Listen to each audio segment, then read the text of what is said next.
Three, ว้าว two, พันไม้ one. ชื่ออะไรนะ Hi, welcome to Relax Time Radio. I work at home today with DJ Peter and hello from Lampoon. Yeah, we do have a guest today too. That I really like. Her name is like Phanmile. You know what does it mean, Peter? I don't know what that means. Oh, it means like 1,000 mile? Yeah, 1,000 miles. Good. 1,000 mile. That's cool. Can you say hi to all of us? Hi everyone, my name is, as P-Boom just said, my name is Phanmile, and you guessed it correct, it means 1,000 mile, and I'm currently an international affairs student studying her senior year at Chiang Mai University.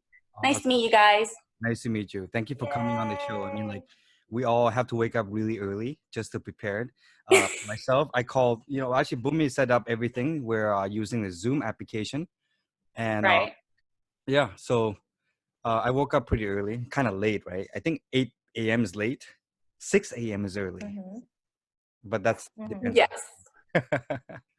I mean, when you're at home, it doesn't really matter. Yeah, it doesn't matter, right? But I just want to ask you about their video quality. Is that okay for everything? Well, as of right now on my screen, my quality is pretty good, and also Phanmile quality is very good as well. But yes, you have like a distortion. Maybe you have like an older laptop or something. It's okay. It's still pretty. I don't know. I don't really get it. But I don't know what how do you actually see that, because this is the first time that we do Zoom. Mm-hmm. I do Zoom. Yes, but just like our listener today, Peter. Normally we host at night time, right. So you can see the daylight today is quite amazing. Yeah. I do like how can I see three of you on my screen? I can see 3 of you. I can see 3 of you. It's oh my god. I only see 2. Click on the bottom. Hold on. Little technical difficulty. Click on the bottom. It says share screen or something. I don't know. Or is it manage participant? You see that? If you click on the bottom, yeah. Oh, you're on the iPad, right? Phanmile? No, I'm on my iPhone. Oh, you're on your iPhone? Wow. Man, I'm the only one on my PC right now. Okay, it's okay. Peter, I relay. I supposed to see Phanmile too. I don't understand about that. Yeah. All right. So I forgot to ask you, Phanmile, how old are you now? Is that a secret? No. I'm 20. No, not actually. I'm very happy to share my age. Okay. So I'm 20 years old. Wow. And you're currently enrolling in which university? Chiang Mai University? Chiang Mai University International Affairs. Nice. Wow. So a lot of international affairs. Yeah, a lot of smart people are rolling around. I like that. Well, a lot of people usually think that, but it varies. It varies. Mm-hmm. It varies. It varies. All right. Since we're beginning again, we're doing this prior. I mean, it's morning now. It's 11:17. We've been setting this up for a while, and we want to let every listener know that we're always going to be hosting a program, regardless of the lockdown or like Armageddon, the world. Maybe for Bhummy, she's going to be like a little bit upset because she's still en route to her soulmate. Can't be the end of the world yet. How come we are talking about my soulmate? I mean, yeah, but I just want you to know that thank you for you just listening in and tuning in, right? You can listen to us live on 93.25 FM, or you can watch us live as well. Not really live. It's a playback on YouTube, which is Relax Time Radio, 93.25 FM. All right, so let's talk about the situation right now. Why are we at home? Let's start with Phanmile, because I want to hear her situation. Okay. So where are you at? So, well, specifically, I'm in my bedroom, but unspecifically, I'm at my home. Mm-hmm. So I love that. Just to be specific. Okay. And Bhummy is in Lampoon right now. Mm-hmm. Yeah. Yes, and right in front of my bathroom, in my bedroom. Very specific. Very specific. I'm very open, by the way. It says a lot. And it's just like with this situation, it's quite difficult, and I guess everyone are in the same on the same page that you have to work at home, and it's probably that there's a lot of things that I'm not really get used to. I'm not used to like living at home, like having my family around, you know, while I work.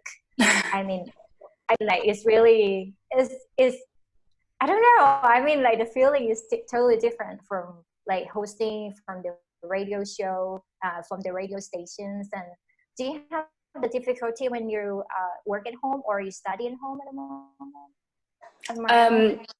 So for me, usually I actually go out on to coffee shops and then work on my study as well as on my research, because I'm doing my senior research. So for me personally, it's quite difficult to adjust as well. But I also live at home for my senior year. So I see my parents every single day anyway. But it's hard to adjust seeing them 24 hours a day.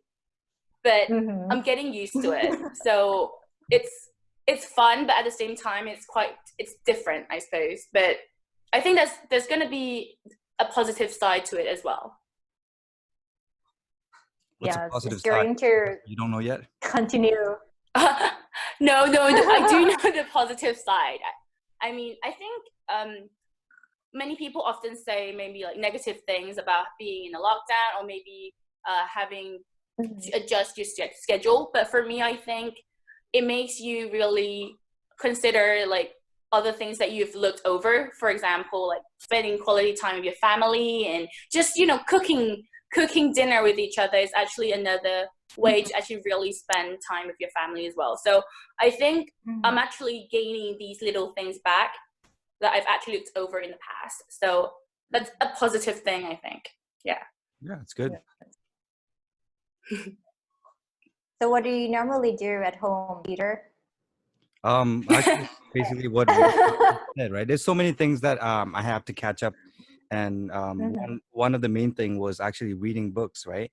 I mean, that whole maybe 20 years of working, like when you're working, you're going out, and boom, you talk about me, and you actually give you input on how much time it is to actually work a full-time job, right? So when you're working a full-time job, or it's similar to like going to school for 8 hours, when you come back, you're like burnt out. Okay. So you're like, oh man, I'm tired. I just want to take a nap. And then a nap turns into like 4 hours sleep. That's not a nap anymore. And then when you wake up, you're like, okay, there's nothing else to do. I'm going to go out and eat. You come back and it's already like late, and you find that reading books aren't really a thing now. So you end up going out with your friend for a drink or so, you know, things like that. That was me back in the days too. And once I started working, I spent so much hours working. And then finally, I don't have time to read books. I see you reading books. I see many other people reading books and getting all the information, absorbing good information inside. But it's not just, I wanted to do that, right? So at this time, I guess I should thank the man upstairs. I thank God for the lockdown. I don't have God for the lockdown. I don't have to go to work, but I've been reading a lot of books, right? Especially the ones I like psychology. Right. So catching up on books, cooking. Yes. Cooking. Love cooking. Oh yeah, this man can cook. Wow. Yeah, I love cooking. I'm telling you. Oh, I mean, in a good way, man. Yes. What was the recent book you've read? The recent book? Yeah, because I'm a bookworm as well, so it's a nice time to catch up on books as well. But you're usually reading psychology, right? Yeah, mostly it's psychology, but I do read other books. Like the latest one was The Secret of Weapons. It's actually made in 1962. Right. But it's about COVID-19 basically. So it was already predicted. Yeah, so I like psychology. Oh, I think I saw that. Yeah, conspiracy stuff now. Yeah. Can we talk about conspiracy on this show? I guess not. Can't do it. and the other book is hold on, I'll bring it up to you, right? Oh, in a second. It's called Somebody Save. So this is about your conscious, like in Thai we say jit, right? So Right. they're saying that if you look at neuroscientists, they're studying Mhm. about when you go to sleep and when you dream, what really happens to you, right? Like a fragment of your brain is like it projects, right? But this guy, he's talking about his dream is actually a reality. Like when he dreams, Right. somebody stole his conscious and he goes into another body and he remembers everything. Yeah, but he wakes up, right? When he wakes, yeah, he wakes up and his body gets back to normal, but his heart started racing and his mind started like racing as well. So he's like, what's going on? Like it seems like somebody is stealing his conscious. And it makes sense when we're talking about when we go to sleep. Sometimes we're in an REM state, right? That's like a deep state sleep, and nobody can wake you up, but you wake up yourself. Right. Yeah. So he's explaining about that, but I'm only on like chapter 4, right? I'll tell you guys about it later. Okay. Yeah, I think I have heard about the dream that you can control. Normally, when you dream of something, you could not really control your dream. Yeah. You just let it go. Yeah. So actually, sometimes they just told me, I just have heard about like it's still in your subconscious mind that you still have. It's actually related to you. But I had experience about lucid dream, the dream that you are conscious, and you make a decision. I mean, that's because I mean, you can make a decision. I mean, because normally you cannot control your dream, but I used to dream and I know everything like, oh, this is a dream. You know, it's remind me of what do you call it? It's a movie. It's called Divers. Something Divergent. Divergent. Divergent. Yes, Divergent. Yes. Have you ever? Have you ever watched? I saw it. I mean, yeah. Yes, it's really true. Yes, Sorry. that's just it's the lucid dream actually, because he recognized in every things that he has to pass for how to say to realize that what is her specialty, but actually she knows that this is a dream, so that's why she make a different decision. So it's made her like being divergent. So basically, yes, interesting. And what is your favorite book? Pardon? What's your favorite book? Mine? Yes, yours. Yes. I was like, mine? Wow. It's just really difficult to tell. I mean, that's a very hard question, because I mean, when you really like books, you can't. I don't. Oh wait. Let me look. Okay. It's a good thing that when you're at home, you can show your stuff. You know, like at the radio station. Yeah. You don't really do that. It's okay. I mention about it later. I don't. I have a lot of favorite books. So, for example, I read Burmese Days by George Orwell. That's a good one. And another recent one I read was actually a translated book from a Japanese book, which is Sadako and the Thousand Paper Cranes. Oh yeah, which was about. Yeah, did you read it? I heard about it, but I haven't read it yet. But it's the one. Well, it's quite sentimental, actually. I mean, it's short. I actually have it here, but it's actually stacked under my iPhone. So if I take it out, my iPhone's gonna fall over. Okay. So let's do that later. It's really good. It's about like it's about how like the bomb of the little boy and fat boy fell, and then the effect it has on the girl named Sadako, which was actually a real story. It's like a real life story, so it's quite sentimental. Yeah. So for one thing about that, you guys. What? I'm sorry. Sorry. One other thing about that, right? Like reading books and also watching a movie, like Bhummy said about Divergent, right? Sometimes I'll get back into like reality, and then I do a check. Like for example, have you seen I Am Legend? Will Smith plays in that movie. No. Okay, so, I have heard. Yeah, but I have not. Yeah, I've heard. I've not seen it yet. Okay, so like sorry. I Am Legend starts with a bunch of scientists talking to a news reporter, and they said that I found a cure for cancer, and they have distributed to all the patient who has cancer, right? Worse is that they're not they actually get cured, but then they turn into a zombie. or like Okay. to the other beings, right? So it starts off with after the scientists finish talking, you see Will Smith driving into New York City, which is on lockdown. There's no one there, so it's basically happening right now because New York's on a lockdown now, right? And that movie was, I think it was 2013. And then they're saying like, wow, it happens right now. Like whatever is in the movie is happening right now. But most of us, we're watching this movie, but then we're like, it's just a movie. But I think that reading a book and also watching a movie, it actually, it's kind of like real because it's predictive programming. Yeah. I would recommend this book though. It's relatable. Yes, I mean, like I watched one movie. It's called AI, artificial intelligence, which actually conducted and directed by Steven something that is very Spielberg. Yes, that is very famous. Yes, and then it's probably 10 years ago. I cannot remember, but I could see that the movie that he made like many years ago is something is happening nowadays, and it's going to be our future as well. I mean, I know that when you're going to make a movie, for example, one movie, you have to study, you have to do a lot of research. Yes, so that's why one movie is a collection of many books. Yeah. So that why watching one movie, like you can gain a lot of knowledge. Yes. Yeah. Yeah. Personally, I agree as well, and I think a movie that I saw was like The Purge. The Purge that has scary movie. Yeah, I think that was the. I mean, it's similar. It's not similar to now, but then like it's kind of like if greed get the best of each person, then that's what happens. And I think it's kind of similar to like the lockdown now, but not that aggressive yet. So we'll see. Yeah.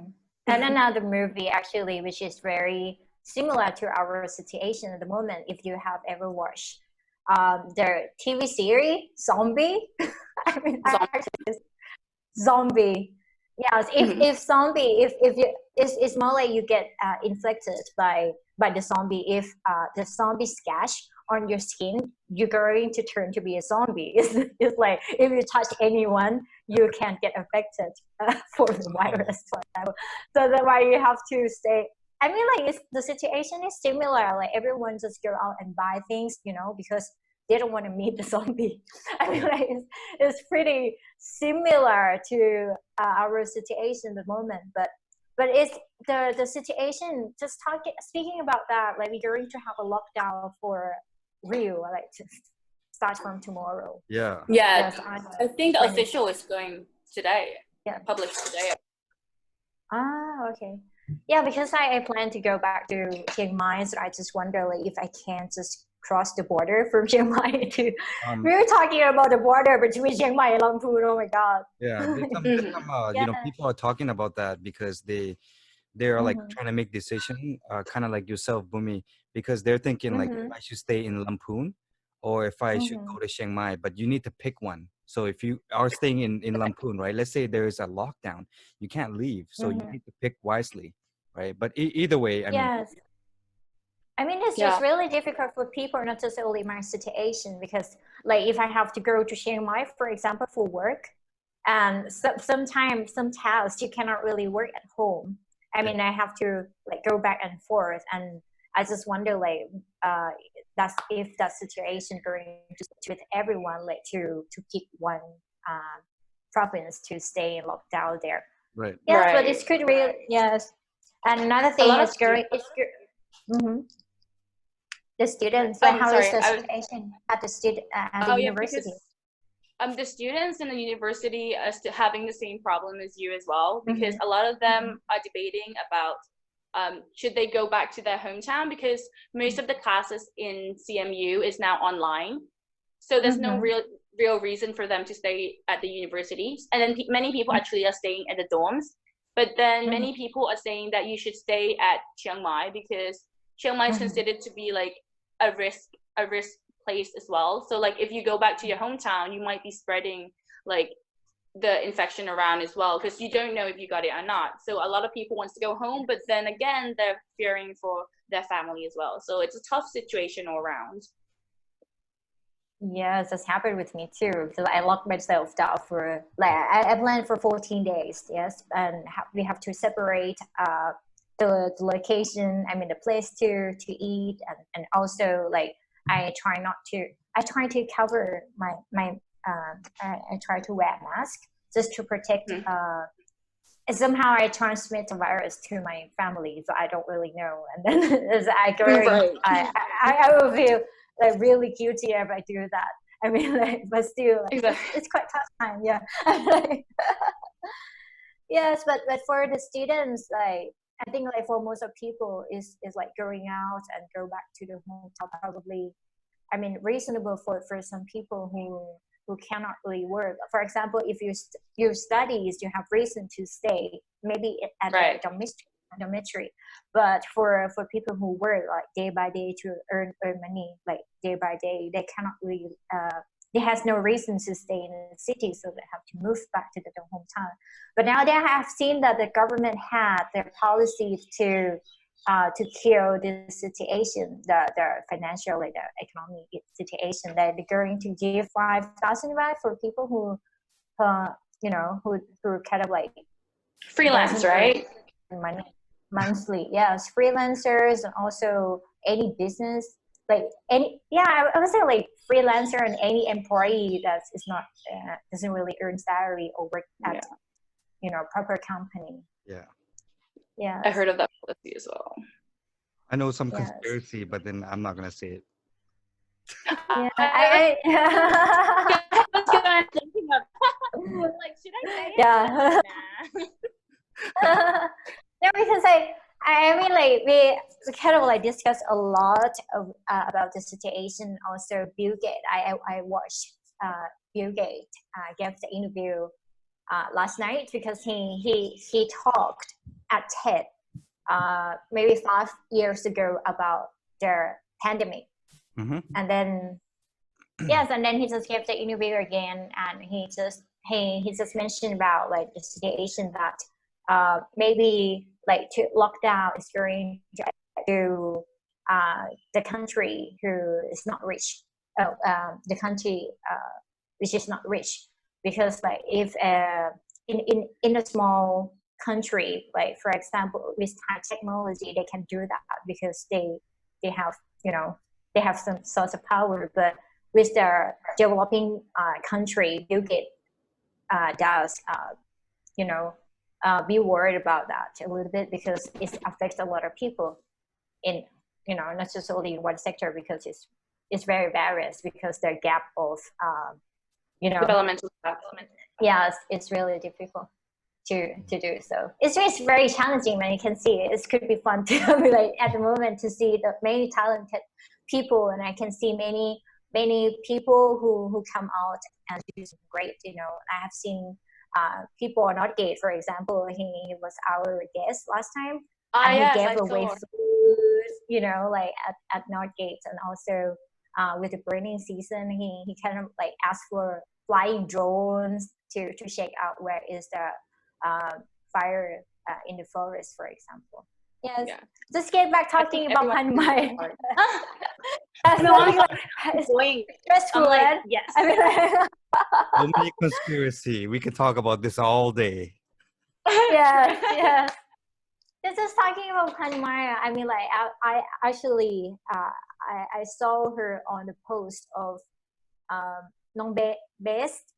She's a Nupo, yes, and who created Dry, My Dry. Remember, Nong Best was our guest before Peter. Yep. And then I saw her like she actually posted Phanmile on her post on Facebook, and just like, hey, Beth, I want to interview her, and then because she won the competition, the speaking competition in English also, and yes, and then I can notice that like your accent is not like American accent. Like, did you just mentioned about like you have experience living in abroad, and how did it happen? Yeah.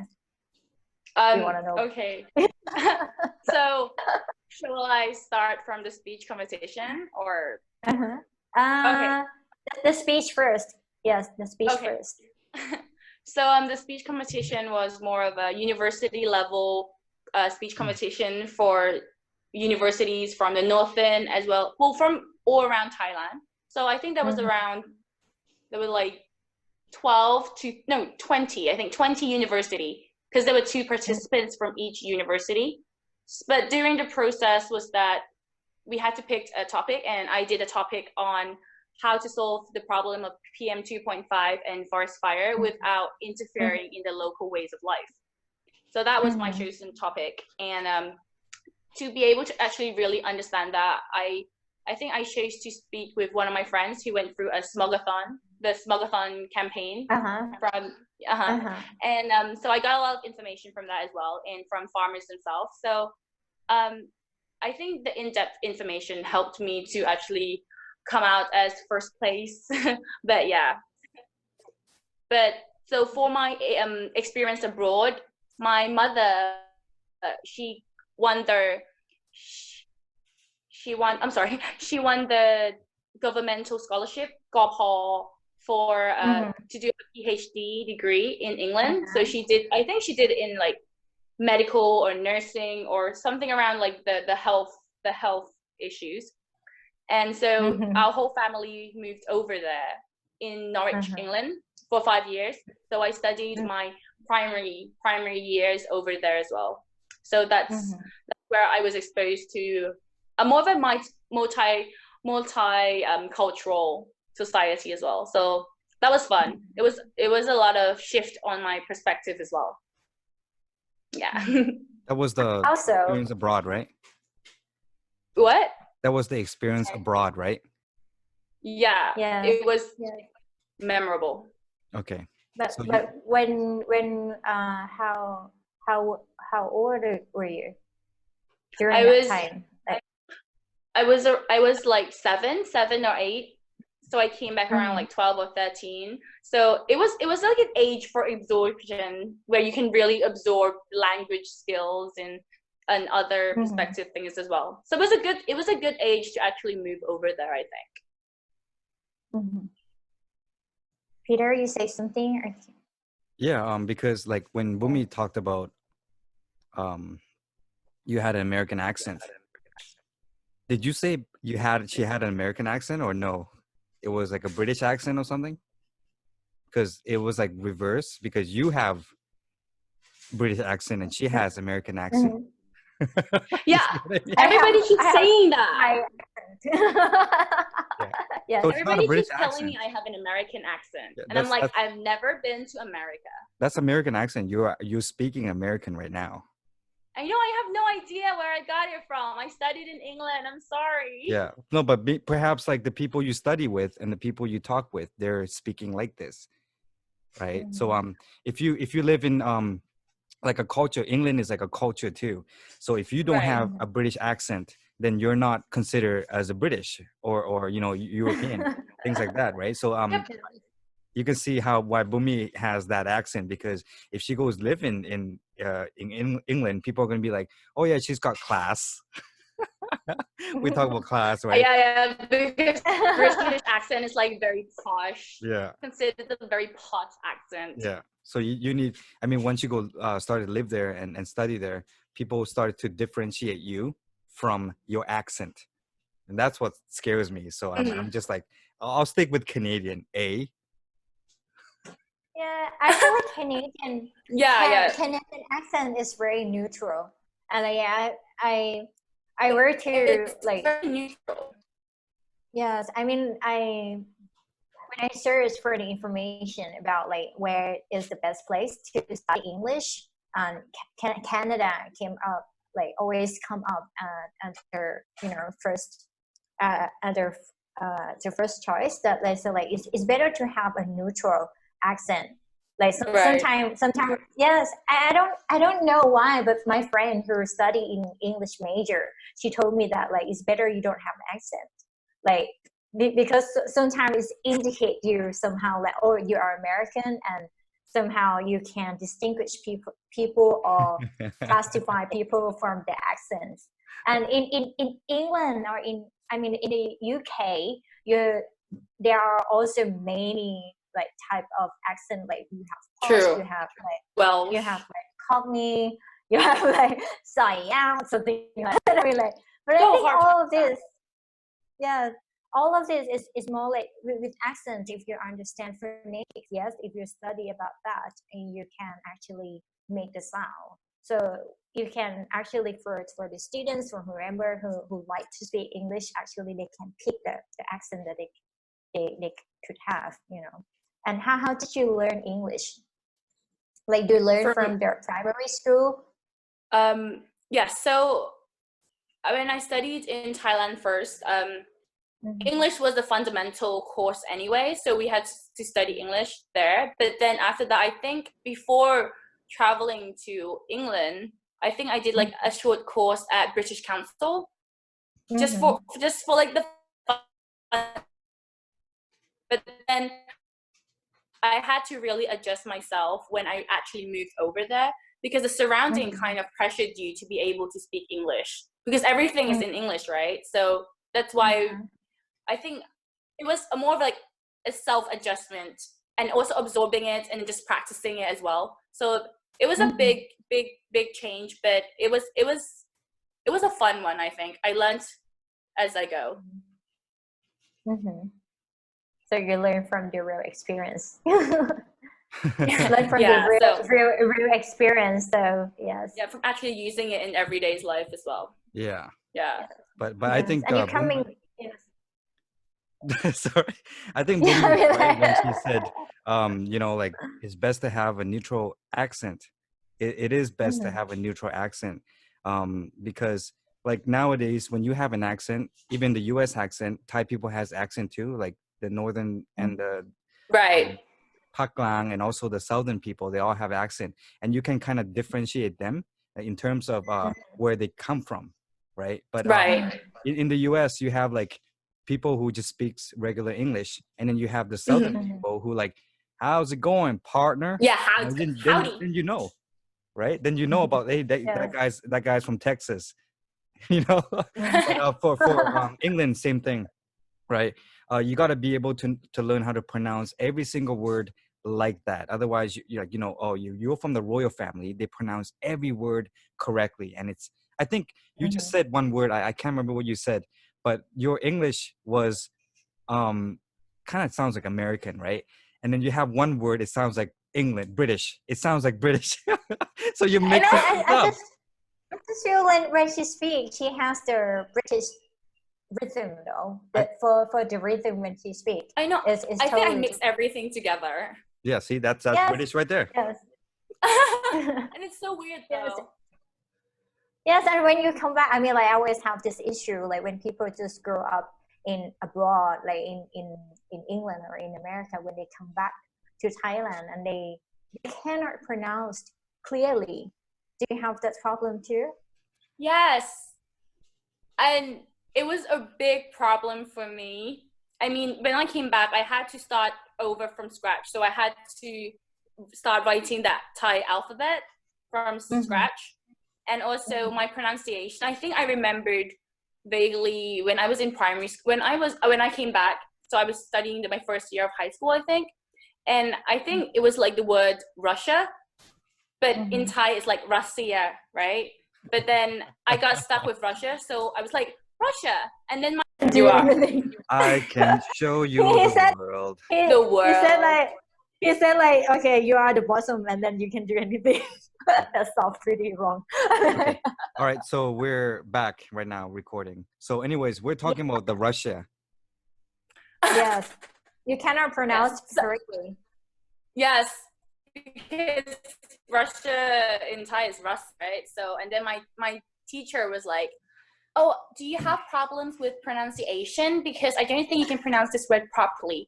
Like, is your teeth or your mouth like problematic? And I'm just like, it's pronounced like that in English. Okay. But yeah, I had to adjust quite a bit when I came back. But the language was a barrier as well. So it was okay. You're in England and then you're like, Russia. And then they're like, what the hell are you talking about? Yeah, and then when she came back, she studied Russia is a correct word, but when she came back I said Russia. Okay. Yeah, but then in Thai it's supposed to be Russia. Yeah. So it's so then people and then they were saying that I had problems speaking, and I'm like, no, it's just pronounced like that in English. Like how I said, can you take me to Central? Sentan. What the fuck? Sentan. Yes. Sentan. Not Central. Yeah, I understand. Sentan. Yeah. And like, there's no Central over here. Yeah. So I just think like we're making up all these words, right, of our own. It's like it's not even in English anymore. It's more like a Singapore country, you know, how they're making their own English, and this is how they Singlish, right? Yeah, Singlish. This is how they Singlish. I feel like Thai people are doing the same thing. Tinglish. We got Tinglish. We got Tinglish. We got I think Tinglish. it makes it easier for them to pronounce it. Yeah, because they're even Thai. They're pronouncing they're not really pronouncing even in Thai. It seems like everything's lazy, you know. And when when you don't pronounce anything, it doesn't sound good, you know. So I just think like we all should pronounce even in Thai. Yeah.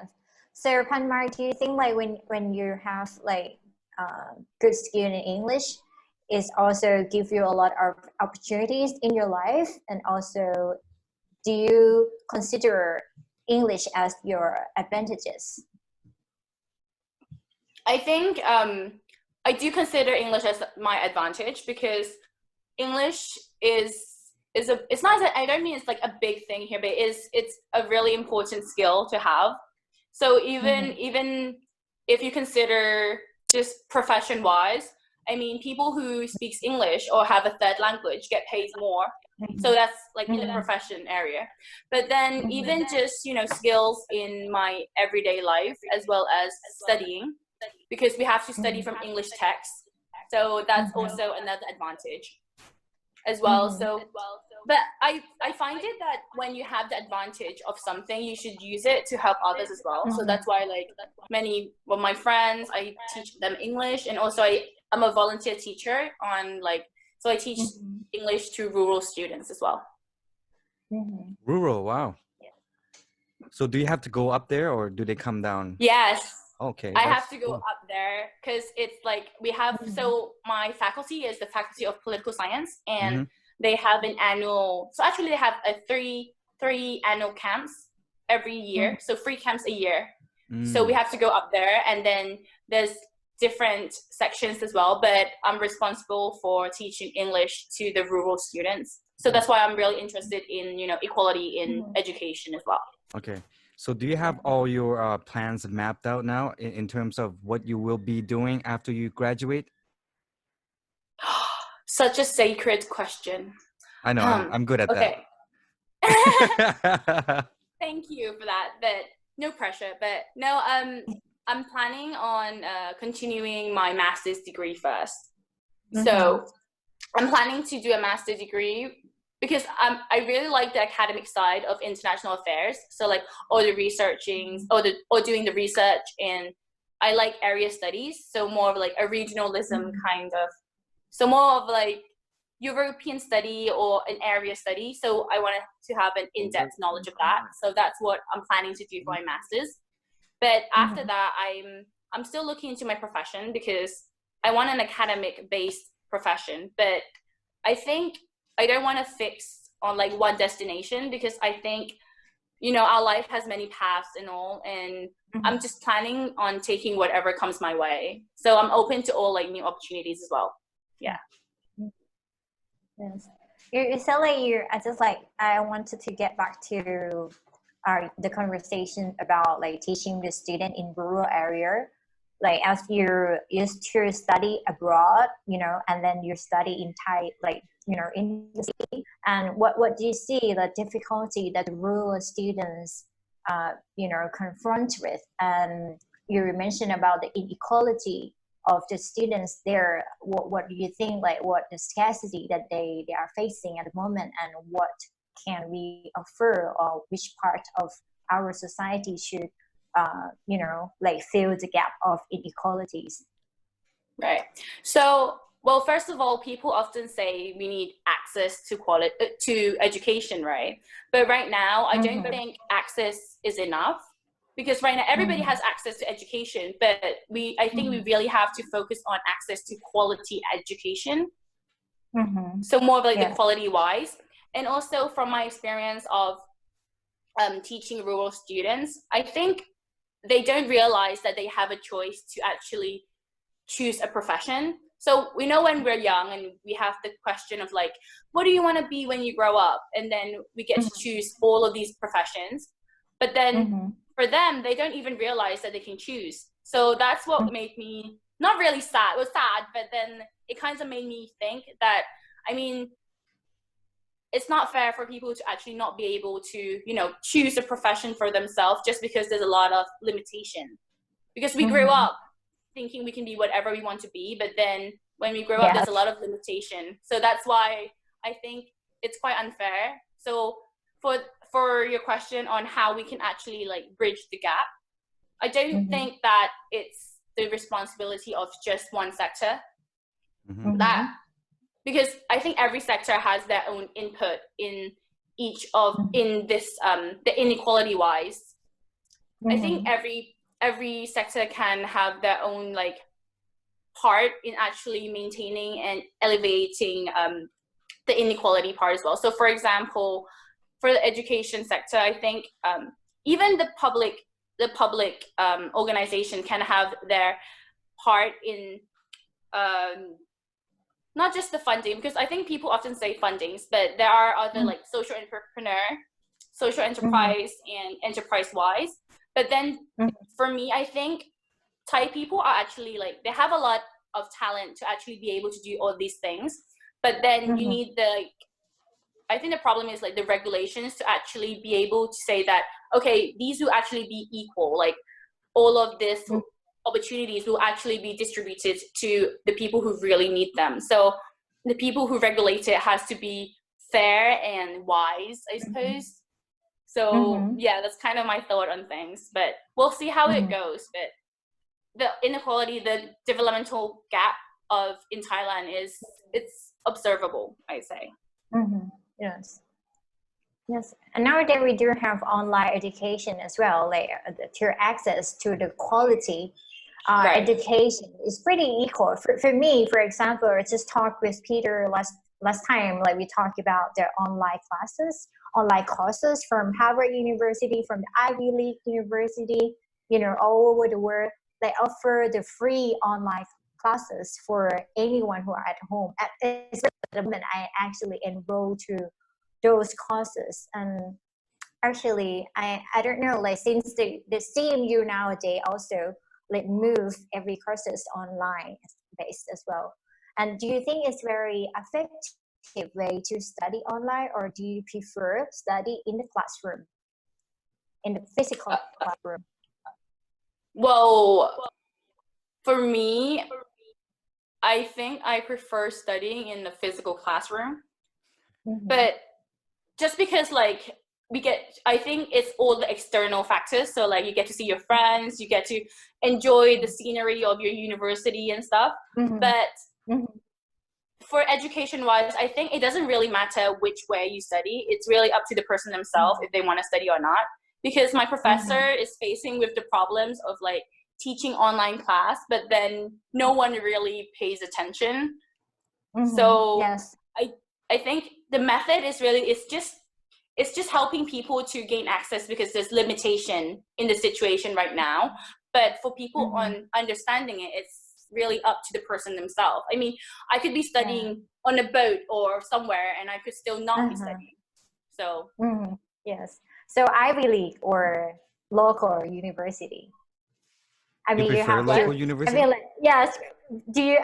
Yes. I mean, like this is a good question though. Like if Harvard, for example, Stanford like offer free online courses, and then you get to choose between your local university. I wouldn't want to say like CMU because I graduated from CMU too, you know. And then I would say like local university, and also you have an opportunity to study in Harvard without paying extra money. You know, which one would you prefer?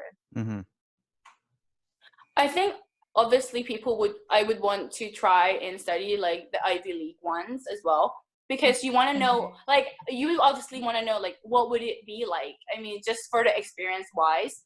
But then again, for education, sometimes the context of the education in the Ivy League and the education in the local university is different. So maybe for each student, they can relate more to the local students or maybe to the Ivy League ones. So I think it's really up to the person themselves which one they can actually relate to, because obviously Ivy League is a very, you know, it's very high ranked and it's obviously quality education. But in context wise, I mean, it might be hard to relate to. It depends on the context of the education, like the inside themselves as well. Yes, for the context of the university. I mean, like with friends, with the actually for me personally, I think like when you enter to the university, you absorb the culture of people in that university. Like in each university, yes, you know, you can see the personality of a person who graduates from this school. You know, totally different. I just wonder like if we're going to change our education to online based, and then we're going to miss that culture. Yes, and I also enrolled to the online courses. Last time Yale University actually video that teach me is not actually, it doesn't really give me the relationship between the professor and also with others friends in the class. So there is no competition. I mean, and then there. You know, the slide is about like it's more like the graphic that explain about things. You know, but it's just my first classes on online, the free online teaching. But I just wonder like if it's a good way if you can claim that you graduated from, you know, that university. We're all, you know, it's because you don't have the relationship. This is very interesting. Did you actually enroll to any classes? Peter, have you ever tried before? Well, you know, since I've been I always post on my Facebook for the last 10 minutes, right? I've been listening. No, you're right, because I think Phanmile is saying that about when you go to class, you absorb all this scenery and you're sitting in front of class, right? And then you're able to, like, you know, socialize with friends and whatnot. Yeah. But I think with this, you know, social distancing, you know, it's perfect for introverts.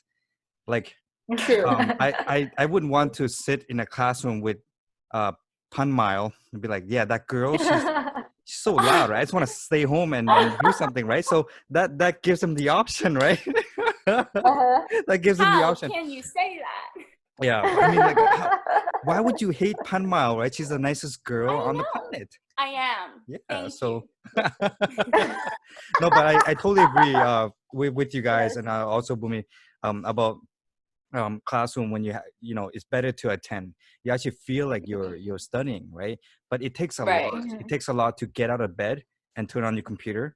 It's like working from home. You get lazy, you know. You're like, I'll be right back. I'm gonna you know, hit the play button. He can talk. I'll be right back. I'm gonna go cook. You know, you can't do that in class. You have to sit there and pay attention. Yeah, but some people are also taking advantage, and some people don't really know, right? Like, this is my next topic that I wanted to ask you guys as well. Do you think that, you know, in terms of all the education, what about the main problems, which is a lot of people, they have all the education they need, like you guys. Elon Musk was saying all that we can actually get now, but what we can't get is problem solving skill, which is the experience that we use, right? Like us to get out of the house and go live by ourselves, being in debt, working and all that, and finding, you know, talking to people who don't like you, and you're like, hey, I want to quit work because this person's talking bad about me or talking shit about me. Did I swear? Oh, never mind. Yeah, so you he's did. talking bad about me. So what am I supposed to do, right? So those type of skill, like, what do you think about it? Since you're working already, have you had that experience, and how do you feel about it as a 20 years old person? For me, I think problem solving skills really comes from real life situation of just, you know, meeting people. And also, like I said, human interaction is a big thing. And right now, I'm actually studying right now, but I'm graduating in like a month. But I have worked in the past with like program coordinators and with other people. So you're required to work with other people as well. And I think one of the things, another skills as well as problem solving is like being civil and really accepting people with different opinion to us. That's a really big skill to have these days, because not even just like the political mindset, but like in every single decision making, you have to accept that not everybody is going to agree with you. And for me personally, I like it when people disagree with me, because it gives us a chance to it gives me a chance to understand why they disagree with me, and it gives me another chance to reflect on my decision, as in like, is this the right decision? Like, is the opinion and the decision why they disagree with me, is it valid? And then I think it's good that people disagree. I mean, disagreement is actually a good way to actually find a way to agree with each other, I think. Yeah. You're right. I completely agree. But you ever get some people who are like, I think being in a Thai culture, okay, everyone's nice, and whatever you do, they show support. They're like, hey, that's a nice thing, right? But when you're living in, for example, England, a lot of people are, they criticize your work, but in a good terms, right? They're like, hey, I think you should do this to up it up, right? The volume's kind of low. Why don't you try this? And things like that. There's also other people who are, asking for, the criticism, but then they're giving, bad vibes to it. Like, for example, I ask you, what do you think about this? And you give your input, right? You're like, yeah, I think you should move this, move that. You know what? Screw you. There's people like that too, right? Like, what are you asking me for then? Yeah. So you're right. Problem solving skill. Number one, too, because after school, we all work. And after work, what do you do, right? Are you going to kind of change yourself to let other people judge you from your work? But then you can only get better. Yeah. Because, okay, this person doesn't like me like that. Right. Okay. Now you guys switch around. Sorry. Yeah. No, but I don't know where you guys. Yeah, I totally agree, because I think my dad said when someone says something, I mean, you have to judge if they're saying it so that you can improve, or they're just saying it out of spite. Like, they just want to say it and just want to get that point across and not caring about anyone. So I think it's really what you decide from them. Yeah. Yeah, it's more like constructive criticism. Like, if you, it's not just only fight to win, but actually exactly, fight to win together, for example. Like, I found this sentence, right, that I always remind myself now. And whenever people, criticize, or I see my friends like Bhummy getting criticized, right? I always tell people that we can only know our own hearts, what we think. We don't know other people, what other people think about us. We don't know their heart, what they, it maybe they hate us, but otherwise, like you kind of just accept it and then you let it go. And then that's the best part, right? There's no reason to like prove to them that, hey, I'm the best, right? You should acknowledge, Exactly. I mean, like, to prove with other people is could be fine at some certain level. For example, Phanmile, if you're going to have the speaking, contest, you have to prove to other people, to the judges, that you are good. I mean, that is proof at some certain level, but proof in the way that you want to prove. But you don't have to prove the wrong person, that you are doing right, because it's going to waste the time, for example. This is what I think. Yes, I mean, you have to prove anyway, because you prove to get accepted at some level. But it doesn't mean you have to prove to please others people. I mean, like, prove to get accepted, but doesn't really prove to please. I mean, like, or to be loved, or to be. I think it depends on the person, like the group of people. Like, if you care, you care about that person, then it's fine to like prove yourself to them. But then for other people who's not really, they don't really matter to me, then I don't think you have to prove yourself to them. Yes, I think like when Peter mentioned about like problem problem solving skills that actually is I would say is the ultimate skill that we're supposed to have, because in everyday life we have a lot of problems arising that we don't really know, and so that's why we use our skill, our knowledge, our wisdom to try to fix the situation. Yes, but there's so many skills that we're supposed to learn as well as a human skill. For example, like since we are talking online at the moment, I just have I foresee the future that if we're going to move everything online, we eat online, we kind of like order foods, and we don't really do activities that have the interactions between human and human, and how we're going to survive as a mankind, And do you actually think like we're going to move, you foresee the future that we're going to move every activities on online base? And can you imagine yourself in that era? I like how you said era. We're like old now, right? She's the young one. I don't know, like, but the future is fast. It's faster than you think. I mean, there was a book. They also talking about that. Like, you think like, oh, the future is coming soon, but actually, it's probably now. It's too fast to imagine about. But if we're going to have, for example, interaction online like this, like all the time for the rest of our life, but how do you imagine? Like, how can we adapt? Do you actually prepare for that? Both Peter and Phanmile. Yes. Peter? You can go first. Peter first? No! You want me to go first? You chose this moment to be a ladies first. Oh my God. Gentlemen first, right? Gentlemen first. My question is like conveyed to anyone when they kind of do the ping pong one. Yeah, I just think that this is something that, like, again, problem solving skill actually helps you being prepared, especially doing like the fast time, like here it happens, and then none of us are prepared, and we have to change to that, right? And some people are like just staying in, and they're finding their routine, they're building everything. So I think with this situation happening, all of us, the young and the old, like me, right? The young is they're getting the best out of it, because some of them, right, are like, hey, I got to go to school, but I want to play some games. And now, like, I got no school, so I'm happy I'm playing games 24/7. So some people are okay with that. Introverts are like, I like to be alone, right? Or people want to read books. But it just kind of like people who like interacting. I know Bhummy likes to go out for a coffee shop. Me too. I ride motorcycles around it. Hey, that's a nice coffee shop. I'll sit here. We can't do that anymore. Okay, so I don't know what's going to happen in the future, but we kind of like have to accept changes. Right.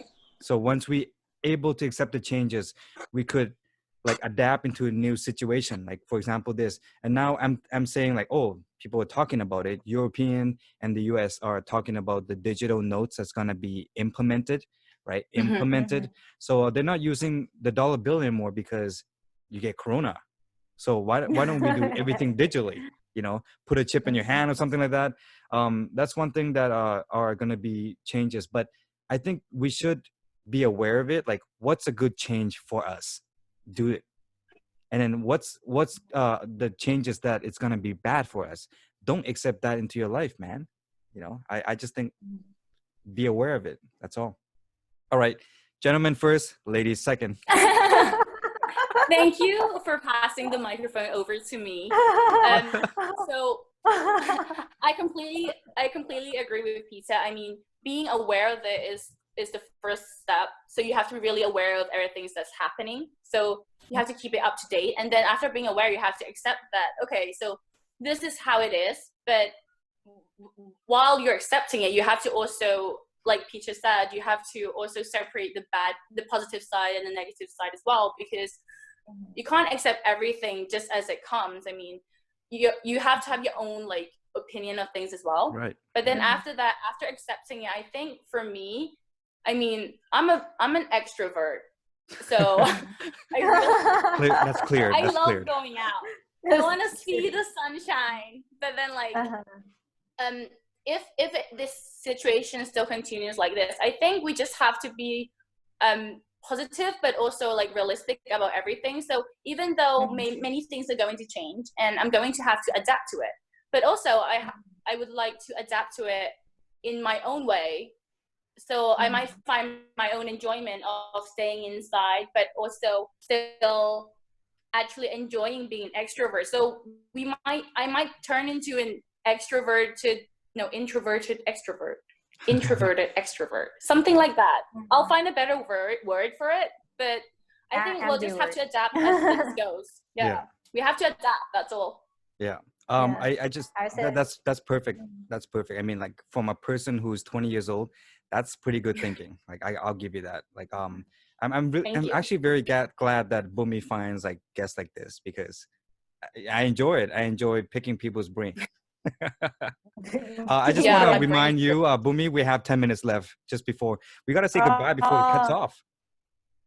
Yes, again, time fly again. Yeah, but you know what? Definitely we can do more episodes, because hey, when we don't have guests, we're gonna pick you. I feel very honored with that decision, but thank you.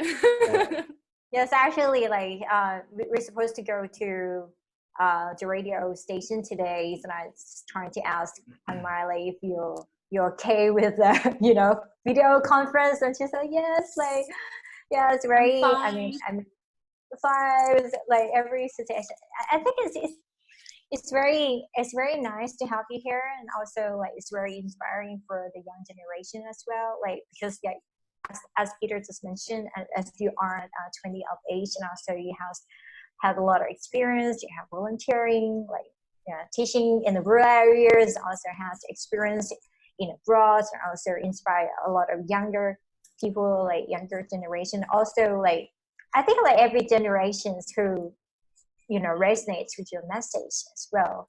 And with the situations at the moment, like I can see the light, is sparkling, is that even though we have the social distancing, at the moment, but we can actually connect to each other, and you still can be an extrovert by speaking with three of us, And I think I don't really see that. I want to see the sky. Yes, I want to see the sky. I want to see the sun.